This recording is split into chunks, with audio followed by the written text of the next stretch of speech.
ಜೀವನದಲ್ಲಿ ಟೈಮ್ಗೆ ಪ್ರಾಮುಖ್ಯತೆ ಕೊಡು. Figure out your time. ಯಾವುದಕ್ಕೆ ಹೆಚ್ಚು ಪ್ರಾಮುಖ್ಯತೆ ಕೊಡ್ತೀಯ ಅಲ್ಲಿ ಒಂದು ಜೀವನದಲ್ಲಿ?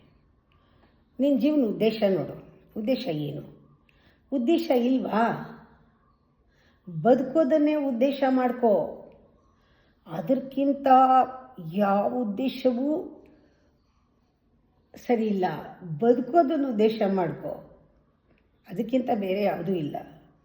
ಪ್ರತಿದಿನ ನಿಜವಾಗ್ಲೂ ಇಟ್ ಮ್ಯಾಟರ್ಸ್. ನೀನು ಬದುಕೋದನ್ನು ಉದ್ದೇಶ ಮಾಡಿಕೊಂಡ್ರೆ ಹೇಗೆ ಬದುಕಬೇಕು?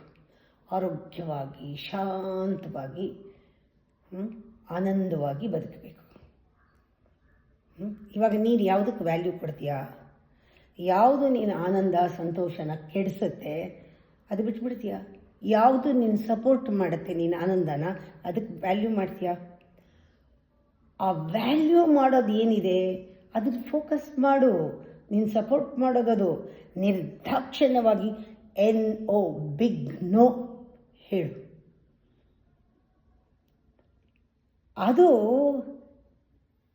ನಿನ್ನ ಅಚೀವ್ ಮಾಡೋಕ್ಕೆ ಬಿಡಲ್ಲ. ಅದಕ್ಕೆ ನಿರ್ದಾಕ್ಷಿಣ್ಯವಾಗಿ ಇಲ್ಲ ಅಂತ ಹೇಳು. ಆಗ ಇಟ್ ಸರ್ವ್ಸ್ ದಿ ಪರ್ಪಸ್.